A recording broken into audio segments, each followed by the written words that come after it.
La Green Solution de la semaine, en collaboration avec Construction 21, le média du bâtiment et du développement durable. Bonjour à tous, on est ravis de vous retrouver. Bienvenue dans ce nouveau numéro de Green Solution, une émission coproduite par Radio Imo et Construction 21. Aujourd'hui, j'ai le plaisir d'accueillir Cédric Simonin. Bonjour. Bonjour. PDG de Trianon Résidence et DG de Carré de l'Habitat Rhône-Alpes et Occitanie au sein du groupe Vivialis. Alors, avant toute chose, on va parler évidemment du programme Heure Déco et spécifiquement de l'opération de Saint-Louis. Vous allez nous présenter ce projet. Avant, pouvez-vous nous présenter brièvement Trianon Résidence dont vous êtes le PDG ? Oui, Trianon Résidence, c'est un peu l'enfant terrible du groupe Vivialis. Le groupe Vivialis, qui existe depuis maintenant 23 ans, a en son sein plusieurs marques. Une marque de maison individuelle, maison Stéphane Berger, maison Oxygène, Carré de l'Habitat, qui fait du logement intermédiaire, et puis du résidentiel avec Trianon Résidence, et puis aussi un aménageur foncier qui s'appelle Terre et Développement. D'accord. Pour vous donner une idée un peu de volume, c'est 380 personnes. On construit 1850 logements par an, et on travaille sur la région Alsace-Bourgogne-Franche-Comté, Rhône-Alpes et Occitanie. D'accord. Donc c'est toute la partie est quasiment de la France. Oui, on est parti de l'Alsace, on était chercher un peu le soleil. Oui, c'est bien. Alors on va parler justement de ce programme, de ce projet immobilier Heure Déco. Donc vous l'avez réalisé à Saint-Louis dans le Haut-Rhin. Pouvez-vous nous parler, donc nous présenter ce programme immobilier ? C'est un programme qui a quelques spécificités en termes de volumétrie. Il fait 50 de logements. Donc situé à Saint-Louis, c'est une commune qui est juste à côté de la frontière baloise, qui est une des villes les plus riches au monde, donc avec un pouvoir d'achat de frontalier qui est relativement important. Et puis on voulait donner frontalier avec la Suisse. Frontalier avec la Suisse, bien sûr. Et puis on voulait donner une connotation un peu différente à cette résidence. Et comme je dis toujours, pour avoir une résidence utile à son territoire. Et puis on a eu quelques spécificités dont on va peut-être parler tout de suite. Alors justement, donc premier programme en Alsace et un des premiers en France à être doté d'une façade aux propriétés dépolluantes, auto-nettoyantes et bactéricides. C'est incroyable, capable d'absorber l'équivalent de rejet en CO2 de 20 voitures à l'année. Mais alors comment ça fonctionne ? C'est relativement simple. Déjà, l'idée génératrice de ce projet, c'est qu'on a beaucoup travaillé sur la qualité de l'air intérieur. Il était assez logique qu'on se préoccupe aussi de la qualité de l'air extérieur. Bien sûr. On est un acteur assez innovant dans notre domaine, et puis il était important d'avoir une innovation qui soit en lien avec l'implantation d'un bâtiment. On est sur un axe qui est relativement passant, donc qui génère de la pollution liée aux véhicules. Donc dans la réflexion, on s'est dit, tiens, comment, dans la thématique de bâtiment utile à son territoire, comment on peut raisonner par rapport à ça et utiliser nos innovations. Et donc on a trouvé un industriel qui avait inventé, parce que nous on innove mais on n'invente rien. Donc on a vous faites un benchmark en fait. Exactement. Et puis et qui travaillait sur des petites briquettes qui étaient apposées sur des façades et qui avaient en son sein un composé chimique qui permettait, avec la photocatalyse, donc l'utilisation de la lumière, d'oxyder les particules de carbone. Ce qui fait que toute la partie, les particules de carbone de CO2 des véhicules qui se mettent sur la façade. Par les... Alors c'est pas emprisonné, elles sont juste détruites, donc ça transforme ce composé organique carbone en composé neutre. Tout simplement. Donc, et on a décidé de l'implémenter sur cette façade. Alors pourquoi 20 véhicules ? C'est tout simplement parce que la façade a 400 mètres carrés d'utilisation de cette façade qui agit par photocatalyse. Donc 400 mètres carrés équivaut à 20 véhicules, à la pollution de 20 véhicules par an. Alors quand je dis 20 véhicules par an, ça peut être un peu surprenant parce qu'on se dit mais 20 véhicules par an à l'échelle de cette ville, c'est pas grand-chose, mais comme disait Pierre Rabhi, je fais ma part. Non mais moi je trouve ça incroyable. Vous imaginez si tous les immeubles étaient dotés de cette façade, mais ce serait génial en fait. Alors ce serait bien. Alors dans les faits, impossible à implémenter, mais si on fait une projection, oui, c'est 30% de la population qui serait réduite si l'ensemble des immeubles étaient avec cette façade, ce qui est techniquement impossible. Pourquoi c'est impossible ? Mais parce que vous avez des bâtiments qui sont déjà existants et qu'il y a un coût certain. Oui. Mais l'idée c'est pas ça. L'idée c'est de dire que par l'innovation, on peut aussi avoir un impact, puisque quand on construit, on pollue. Dire qu'on fait de l'écologie dans la construction, c'est une vaste hérésie. Mais c'est comment limiter l'impact que l'on a sur notre environnement en construisant. Et ça, c'est un des éléments. Et c'est très cher, ce genre de façade ? Très cher, c'est toujours relatif. Faut regarder déjà pas ce que ça coûte et ce que ça rapporte. Donc, pour vous donner une idée, une façade pour les 400 mètres carrés, c'est à peu près 100 000 €. J'arrondis. Mais l'idée, c'est de se dire, si on a des convictions, à la rigueur, oui, 100 000 euros, c'est 100 000 euros que le promoteur gagnera en moins dans son bilan, parce que c'est pas ça forcément qui fait vendre plus. On pourra en parler si vous le désirez après, sur la manière dont l'usager final a perçu cette innovation. Mais quand vous avez des convictions, vous vous dites, ça existe, j'ai pas envie de passer à côté, je veux l'implémenter pour voir ce que ça fait. Sûr. Et l'idée, c'est pas de faire juste un coup. On a fait une deuxième résidence au sud de Strasbourg où on a réimplémenté cette innovation. Bon, en tout cas, personnellement, je trouve ça génial. Alors, quels sont les avantages d'avoir choisi un chauffage par réseau de chaleur urbain? Et alors, comment il est alimenté? Là, la commune a mis en place un réseau de chaleur urbain. Alors, il était un peu loin de la résidence, mais on a trouvé des accords financiers pour pouvoir amener ce chauffage urbain jusque dans la résidence. Parce que si déjà il y a un chauffage urbain qu'on l'utilise, donc le chauffage urbain utilise tout ce qui est déchets liés à l'agriculture, des rafles de maïs, etc., etc. D'accord. Donc, on utilise des déchets et on chauffe. Donc, c'est plutôt vertueux aussi. Ouais. Ça a un coût relativement intéressant. Parce que finalement c'est ça l'objectif, c'est d'utiliser des déchets, donc écologiquement c'est mieux, on n'utilise pas gaz ou des produits fossiles. Premier avantage. Et puis le deuxième avantage, c'est une question de coût. Pour vous donner une idée, pour un 3 pièces, c'est l'équivalent de 378 € de chauffage et eau chaude sanitaire avec les abonnements par an. Soit, j'arrondis, 1 € par jour de chauffage et eau chaude sanitaire. Donc aujourd'hui, on entend parler du pouvoir d'achat, on entend parler d'augmentation des coûts de l'énergie. Du gaz russe aussi. Du gaz russe et tout type d'énergie fossile. Là, aujourd'hui, vous chauffez un 3 pièces avec 1 € par jour. Donc pareil, en termes de conviction, oui, ça nous a coûté un peu plus cher de tirer les réseaux, mais en l'occurrence, il fallait qu'on le fasse, quoi. Donc on l'a fait. Et du coup, cet hiver aussi, les habitants pourront se chauffer sans penser aux conséquences de la guerre en Ukraine. C'est important aussi d'en parler. Pour d'autres raisons peut-être, mais en tout cas pas pour le chauffage. Ouais, d'accord. Alors, vous avez créé un label, le label Bâtiment Sain, pour évaluer la qualité de l'air des logements. Donc on en parlait tout à l'heure, la qualité d'air intérieur. Il a d'ailleurs été attribué à la résidence donc Art Déco. Comment fonctionne ce label? Comment a-t-il été créé? Sur quels critères? Alors, je vais faire un petit peu d'histoire, mais l'idée a été lancée avant la mise en application de la RT 2012.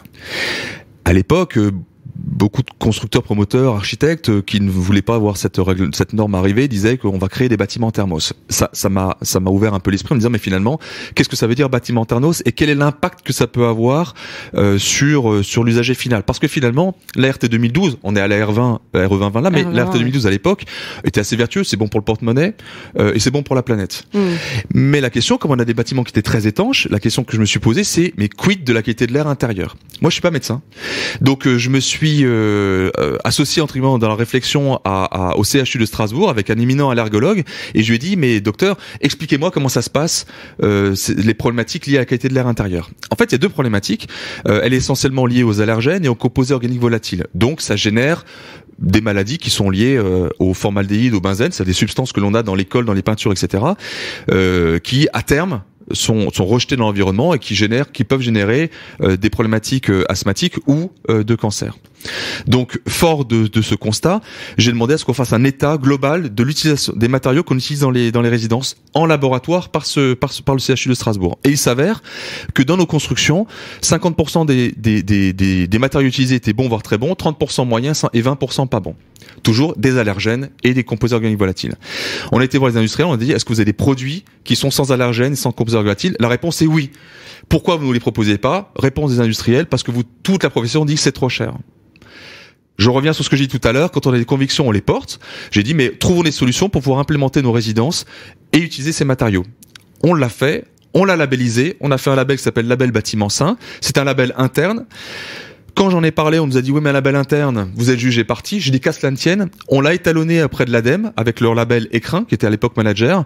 On s'est rendu compte que notre label, il tenait la route par rapport au label de l'ADEME. Donc c'est un label qui tient la route. Aujourd'hui, effectivement, cette résidence, elle a été labellisée Bâtiment Sain, comme toutes les résidences que l'on fait.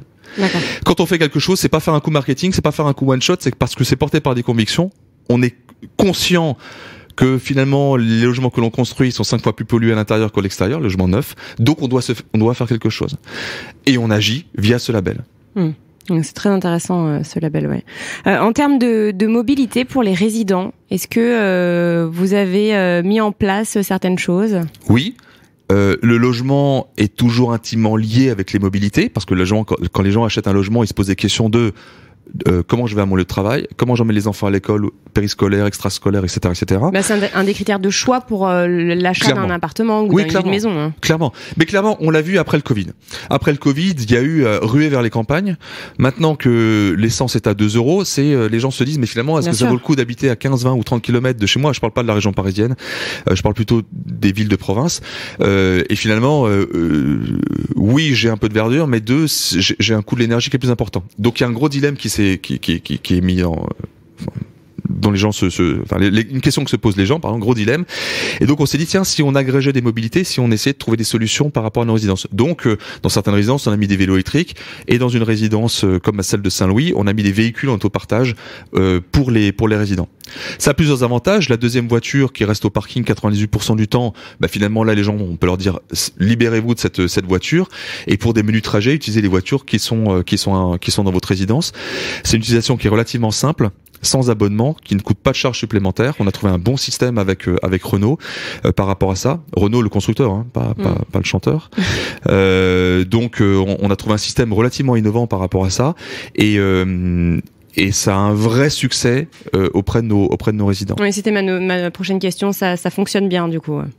Ben oui, parce que les gens y trouvent un intérêt. Alors il y a l'intérêt du quotidien, mais après, je prends mon exemple, moi qui ai des filles relativement grandes. À partir du moment où elles passent leur permis, elles veulent une voiture. Finalement, une voiture pour quelqu'un qui vient de passer le permis, on prend une voiture qui a un peu d'âge, qui peut être cabossée, avec une assurance qui coûte cher pour être utilisée de temps en temps. Là, en l'occurrence, quelqu'un qui a 19 ans qui vient de passer son permis, c'est pour faire 2-3 sorties en hiver, aller voir les copains ou se balader à 3 d'eau. Il y a une voiture qui est à disposition. Elle n'utilise que autant kilomètres passés, et un point, c'est tout. Oui, donc c'est très très avantageux au final pour je pense, oui. En tout cas, c'est un vrai succès. Ouais.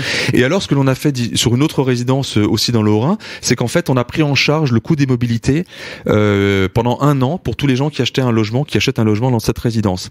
Et finalement, on l'a fait pour dire aux gens, tester les transports en commun, parce que en fait c'est toujours pareil. Si vous voulez faire entre guillemets de l'écologie, mais je le mets vraiment entre parenthèses, entre guillemets, il faut que les gens commencent à tester les produits. Quelqu'un qui n'a jamais testé les transports en commun, il a peut-être un regard un a priori plutôt négatif sur les transports en commun. Ça donne pas envie, ça peut ne pas donner envie. Ça puis peut une ne pas fois donner qu'on envie. le fait, on se dit c'est pas si compliqué. Exactement. Que ça à faire. Donc on a dit, on leur met le pied à l'étrier, on dit testez, on paye pour vous, et puis après vous verrez. Et puis s'il y a des habitudes qui changent, tant mieux. Et ça fait combien de temps du coup que vous avez lancé cette initiative? 3 ans. Et donc ça a bien marché cette année de test? Mais oui, parce que ça fait sens. C'est-à-dire qu'en fait, quand on fait quelque chose, on le fait pas pour se faire plaisir, on le fait parce que ça fait sens pour l'usager final. Tout simplement. D'accord. Et alors, quelles sont les prochaines étapes pour le programme et cette opération? Alors sur cette opération qui s'appelle Art Déco à Saint-Louis, elle est livrée depuis quelques mois. Elle vit bien. Tout se passe bien, tout se passe comme prévu. Tout se passe comme prévu, donc ce qui nous permet de se dire tiens, on va continuer et puis parfois améliorer des services. Donc c'est quelque chose que l'on va refaire. On n'est jamais sur un one shot. C'est réplicable, hein. C'est l'objectif. Il faut que ce soit réplicable, sinon ça n'a aucun sens. C'est comme mettre des espaces communs. J'élargis par rapport à votre question, mais ça nous arrivait de mettre des buanderies communes, des salles de sport communes, ce qui se fait beaucoup en Allemagne, aux États-Unis, etc. Le prétexte, c'est de créer du lien social. C'est-à-dire qu'en fait, comme je dis souvent, quand les gens dans les résidences, souvent on connaît à peine son voisin, et puis les résidences vivent mal parce que tout d'un coup, irrespect, incivilité, la musique de l'autre, le local poubelle qui est, je vais être trivial, qui est dégueulasse, et ensuite on a vraiment de la défiance par rapport à son voisin. C'est parce que les gens ils se connaissent pas.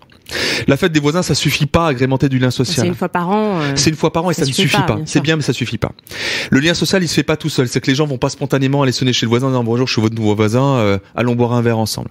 Donc, on s'est dit, c'est à nous de lancer le sujet. Et donc, par des espaces communs, buanderies communes, salles de sport communes, des bibliothèques communes, vous agrégez le lien social. Pourquoi? Parce qu'en fait, c'est un prétexte à ce que les gens se croisent. Quand on se croise, on se parle. Quand on se parle, on se connaît. Quand on se connaît, on se respecte. Plus d'occasions de se croiser, c'est sûr. Exactement. Et finalement, pendant le Covid, j'ai appelé les syndics de copro qui gèrent nos résidences qui étaient livrées depuis quelques temps. Et je dis mais comment elles ont vécu? Et en fait, elles ont vachement bien vécu parce que c'était les seuls espaces où les gens avaient du lien social pendant les 2 mois de confinement. Oui. Et ça a créé une espèce de communauté. Je parle pas de communautarisme, mais ça a créé une communauté dans la résidence. Et alors, qu'est-ce qui se passe? Une anecdote, si j'ai encore 1 minute.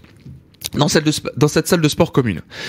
À votre avis, un senior, à quelle heure il va dans cette salle de sport, à votre avis? Le matin ou le soir? Le matin. Ah ouais, non, mais là, vous donnez un truc. Le matin, perdu. Il y va plutôt le soir. J'en étais sûr. Il y va plutôt le soir. Et en fait, anecdote. Une dame d'un certain âge va le soir dans cette résidence. Une dame beaucoup plus jeune, célibataire avec un enfant, va dans cette salle de sport parce que c'est difficile quand vous avez un enfant et que vous êtes femme, vous avez déjà un métier le matin, la journée, vous avez un métier le soir. C'est très compliqué. Voilà. Donc, en plus, aller à la salle de sport, c'est compliqué. En plus, célibataire, ouais, j'imagine. En plus, que célibataire. C'est très compliqué, et c'est aussi dur de trouver un chéri, en plus, avec toutes ces contraintes. Et là, on s'est dit, finalement, cette dame, on va mettre un petit espace pour les enfants. Peut-être que si un jour il y a une femme célibataire, elle prend son enfant sous le bras, elle le met là, elle va faire sa demi-heure ou ses 3/4 d'heure de vélo, le gosse joue, etc. Et alors, le soir, se rencontre cette dame âgée avec cette jeune femme, etc. Qu'est-ce qui se passe? On parle du petit, et au bout d'une demi-heure, la femme âgée dit, si de temps en temps vous voulez que je vous le garde, et la jeune dit, si vous voulez que je fasse 2-3 courses pour vous de temps en temps, je vous les fais. Et c'est ça du lien social. Et c'est comme ça qu'une résidence, elle vit bien. Et c'est comme ça que les gens, ils apprennent à vivre les uns avec les autres et pas en défiance les uns vis-à-vis des autres. Vous avez pensé à tout, mettre le coin enfant dans la salle de sport, c'est génial d'avoir pensé à ça. Parce que moi, honnêtement, j'y aurais jamais pensé, par exemple. Mais c'est tout bête, mais ça, comme vous le dites, ça crée du lien social. Oui. En fait, je vous remercie pour la notion de génial, mais il y a rien d'ingénieux. Il suffit juste de se poser, de se dire, à la place de l'usager final, je parle pas du client. Se mettre à la place l'usager, des gens, en fait. C'est le locataire aussi de l'investisseur. C'est de se dire, je vis là-dedans, je me projette comme si j'ai 20 ans, 25 ans, 30 ans, 50 ans, 60 ans, et comment j'ai envie de vivre dans cette résidence. Comment je veux bien vivre avec mes voisins. Et c'est ça qui manquait pour moi, la résidence collective, qu'on retrouve moins dans l'intermédiaire avec les carrés de l'habitat, où là, il y a déjà une communauté, où la maison de ville, on a envie d'être individuel. Mais dans le collectif, il fallait retrouver ça. Et dans tout ce que l'on imagine, dans tout ce que l'on implémente, on se positionne toujours vers l'usager final, et on remonte en disant comment nous, on aimerait que les gens vivent, comment on aimerait qu'ils soient heureux dans leur logement.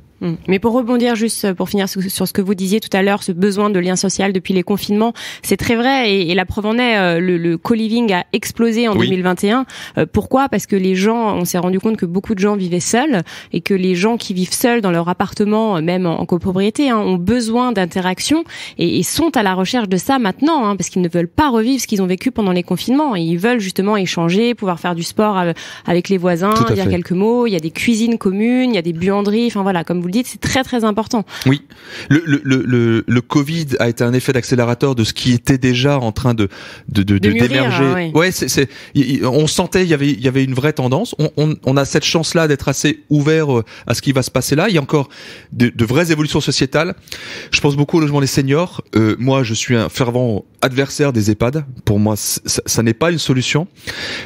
Si vous regardez, selon certaines civilisations asiatiques, orientales, très latines, on met pas ces anciens tout seuls en train de mourir tout seuls. On les garde à la maison. C'est-à-dire qu'en fait, les gens, j'espère que je choquerai pas en disant ça parce qu'il y a aucun respect, mais les anciens, ils veulent mourir chez eux. Et quand vous les mettez dans un EHPAD, c'est un accélérateur de mourir. Même si dans les EHPAD, il y a des gens extraordinaires. Avec du moment, ça donne pas envie.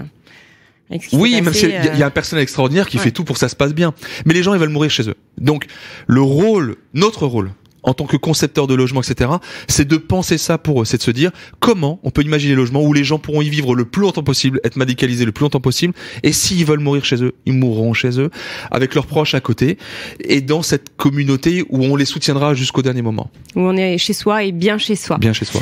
Eh bien, merci beaucoup Cédric Simonin d'être venu sur le plateau. Merci infiniment de nous avoir présenté ce beau projet Earth Déco de Saint-Louis. La Green Solution de la semaine, en collaboration avec Construction 21, le média du bâtiment et du développement durable.